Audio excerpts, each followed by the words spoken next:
5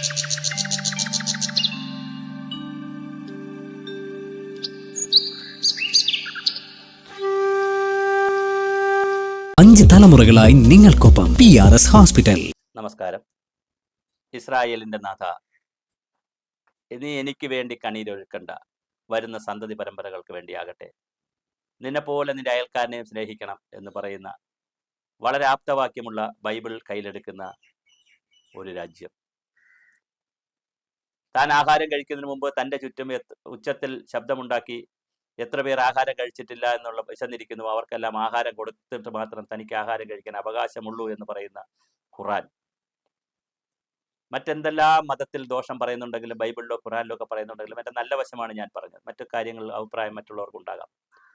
ഇങ്ങനെ അവരൻ്റെ സുഖത്തിനെ കൂടി കാണണമെന്ന് പറയുന്ന 2 മതത്തിൽപ്പെട്ടവർ പാലസ്തീൻ്റെയും ഇസ്രായേലിൻ്റെ പേരിൽ, ഹമാസിൻ്റെ പേരിൽ, ഭീകരവാദത്തിൻ്റെയൊക്കെ പേരിൽ വലിയ യുദ്ധം നടക്കുകയാണ്. ഭക്ഷണം കഴിച്ചുകൊണ്ടിരിക്കുമ്പോൾ, ഭക്ഷണം കൊടുത്തുകൊണ്ടിരിക്കുമ്പോൾ, കുഞ്ഞുങ്ങൾ പാല് കുടിക്കുമ്പോൾ വളരെ വൈകാരികമായിട്ടുള്ള നിമിഷങ്ങളിലൊക്കെയാണ് വെടിവെപ്പുകൾ നടക്കുന്നത്. നിങ്ങൾ ഭാരതത്തെ കണ്ടുപഠിക്കണം. ഭാരതം ഓപ്പറേഷൻ സിന്ദൂർ നടത്തിയപ്പോൾ പാകിസ്ഥാനിലെ ഒരു സിവിലിയനെയും കൊന്നില്ല. പാകിസ്ഥാനിലും കറാച്ചിയിലും ഇസ്ലാമാബാദിലും ഒക്കെ പോയി പോയി ഷെല്ലാക്രമണവും മറ്റാക്രമണവും ഒക്കെ മിസൈൽ ആക്രമണമൊക്കെ നടത്തിയത് അവരുടെ സൈനിക താവളങ്ങളിൽ പോലുമല്ല. സാധാരണ അങ്ങനെയാണല്ലോ ചെയ്യുന്നത്. നമ്മൾ ചെയ്തത് ഭീകര താവളങ്ങളെ മാത്രമാണ് കോൺസെൻട്രേറ്റ് ചെയ്തത്. അതുകൊണ്ടാണല്ലോ ലോകരാജ്യങ്ങളിലേക്ക് ഇപ്പോൾ നമ്മുടെ സംഘങ്ങൾ 59 രാജ്യങ്ങളിൽ 32 MP-മാർ പോയപ്പോൾ അതിലെല്ലാം ഭരണപക്ഷത്തെ, പ്രതിപക്ഷത്തെ, മുസ്ലിം ലീഗിലെ എല്ലാ ഭാഗത്തുമുള്ള MP-മാർ കൂടി പോകുമ്പോൾ ലോകം കൈയടിക്കുന്നത്, വല്ലാതെ ലോകം ഇന്ത്യയിലേക്ക് തിരിഞ്ഞ് സനാതന ധർമ്മത്തിൻ്റെയും ഹിന്ദുത്വത്തിൻ്റെയും ഹിന്ദു സമാജത്തിൻ്റെയൊക്കെ വലിയ മുൻതൂക്കമുള്ള രാജ്യത്തേക്ക് നോക്കി കൈയടിക്കുന്നത്, നാനാത്വത്തിൽ ഏകത്വമാണ് നമ്മുടെ ഭാഷയെന്ന് കനിമൊഴിക്ക് പറയാൻ കഴിയുന്നത് വളരെ മനോഹരമായ രീതിയിൽ നമ്മൾ യുദ്ധത്തെ പോലും കൈകാര്യം ചെയ്യുന്നുണ്ട്. യുദ്ധം ഒരിക്കലും ആരും ആഗ്രഹിക്കുന്നില്ല.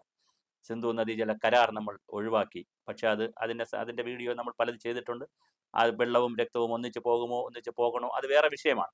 പക്ഷെ എന്തായാലും നമ്മൾ ഒരു സിവിലിയനെയും കൊന്നില്ല. നമ്മുടെ 26 നിരപരാധികളായ ഹിന്ദു സഹോദരന്മാരെ കൊന്നിട്ടും നമ്മൾ അവിടുത്തെ ഒരു മുസ്ലിം സഹോദരനെയും പോയി കൊന്നില്ല.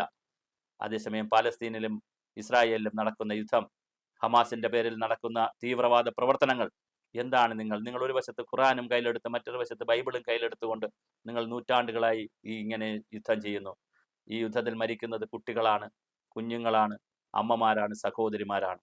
പുരുഷന്മാർ ഓടി രക്ഷപ്പെടും, അല്ലെങ്കിൽ അവർ സൈന്യത്തിലൊക്കെ ചേരും.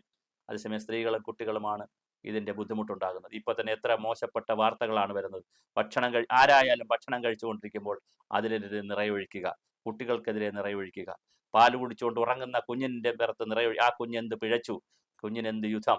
നിങ്ങൾ ആർക്ക് വേണ്ടിയിട്ടാണ്? മഹാഭാരത യുദ്ധം പോലെ യുദ്ധങ്ങൾ അവസാനിക്കുമ്പോൾ ഭീഷ്മർ അവസാന കാലത്ത് ഭീഷ്മരെ കാണാൻ പോയ സംഘത്തോട്, കൃഷ്ണനോടൊപ്പം ഭീഷ്മരെ കാണാൻ പോയ സംഘത്തോട് ഭീഷ്മർ പറഞ്ഞത്, യുദ്ധമൊക്കെ ശരി തന്നെയാണ്, പക്ഷെ യുദ്ധം അവസാനം മാത്രമേ ആലോചിക്കാവൂ, വിജയിക്കുന്ന യുദ്ധങ്ങൾക്ക് മാത്രമേ പോകാവൂ.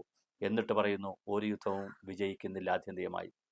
എത്ര മനോഹരമാണ് ആ ആപ്തവാക്യങ്ങൾ. ആ ഭാരതത്തിൽ ഇരുന്നുകൊണ്ടാണ് ഞാൻ സംസാരിക്കുന്നത്. ഒരു യുദ്ധവും അവസാനം ഒരിടത്തും എത്തുന്നില്ല. നമ്മുടെ പാവപ്പെട്ട കുട്ടികൾ നൂറ്റാണ്ടുകളായി ഈ വിദ്വേഷവും കൊണ്ട് നടക്കില്ലേ? എന്തിനാണിങ്ങനെ മതത്തിൻ്റെ പേരിൽ, ജാതിയുടെ പേരിൽ, രാഷ്ട്രങ്ങളുടെ പേരിൽ തമ്മിലടിക്കുന്നത്?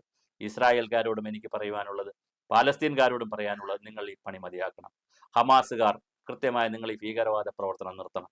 നിങ്ങൾക്ക് ഒരുപാട് പണം ചിലപ്പോൾ പുറത്തുനിന്ന് കിട്ടും, യുവാക്കളെ കിട്ടും, ആയുധ പരിശീലനം കിട്ടും, അതെല്ലാം ശരി തന്നെയാണ്. പക്ഷേ ഭീകരവാദത്തിന് ആയുസില്ല. നിങ്ങളുടെ മക്കളും ചെറുമക്കളും ഒക്കെ ഈ ഭൂമിയിൽ ജീവിക്കേണ്ടവരാണ്. അതുകൊണ്ട് തന്നെ നിങ്ങൾ ഖുറാൻ താഴെ വെച്ചേക്കൂ, ബൈബിൾ താഴെ വെക്കൂ. നിങ്ങൾ യുദ്ധത്തിൽ നിന്ന് ഒഴിവാകൂ.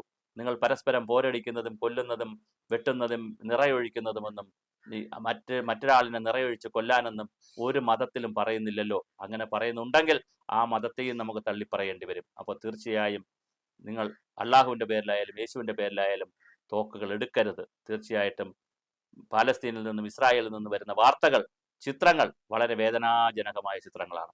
ആ വാർത്തകളും ചിത്രങ്ങളും കേൾക്കുമ്പോഴാണ് യുദ്ധത്തിനെതിരെ ഇങ്ങനെ ഒരു വീഡിയോ തന്നെ ചെയ്യേണ്ടി വരുന്നത്. 2ാം ലോക മഹായുദ്ധ സമയത്തും 1ാം ലോക മഹായുദ്ധ കാലത്തും നാം കണ്ടതാണ് ലോകം എങ്ങനെയാണ് നരകിക്കുന്നതെന്ന്. അതുകൊണ്ട് തീർച്ചയായും യുദ്ധങ്ങളിൽ നിന്ന് നമുക്ക് മാറി നിൽക്കാം. ഭീകരത്വം ഒന്നിനും ഒരു പരിഹാരം ഉണ്ടാക്കുന്നില്ല. മാത്രമല്ല ഭീകരവാദികളും മരിച്ചു പോകുന്നുണ്ടല്ലോ. അവർ വെടിയേറ്റും അല്ലാതെയുമൊക്കെ സ്വയം ആത്മഹത്യ ചെയ്തുമൊക്കെ അവരും ഇല്ലാതെയാവുന്നുണ്ടല്ലോ. അതുകൊണ്ട് തന്നെ ഹമാസുകാരെ, പാലസ്തീൻകാരെ, ഇസ്രായേൽക്കാരെ നിങ്ങൾ തോക്കുകൾ താഴെ വെക്കുക. നമുക്ക് വേണ്ടത് സമാധാനമാണ്. യുദ്ധത്തിൻ്റെ നാളുകളുടെ കാലം കഴിഞ്ഞു. എല്ലാവരും സമാധാനത്തോടു കൂടി ഈ ഭൂമിയിൽ ജീവിക്കാനാണ് വരുന്നത്. നിങ്ങൾ മറ്റുള്ളവരുടെ സമാധാനം കെടുത്തരുത്. കുഞ്ഞുങ്ങളുടെ, കുട്ടികളുടെ, അമ്മമാരുടെ, സഹോദരിമാരുടെ സമാധാനം കെടുത്താൻ ആരാണ് നിങ്ങൾക്ക് അവകാശം തന്നത്? ഏത് മതമാണ് നിങ്ങൾക്ക് പിന്തുണ നൽകുന്നത്?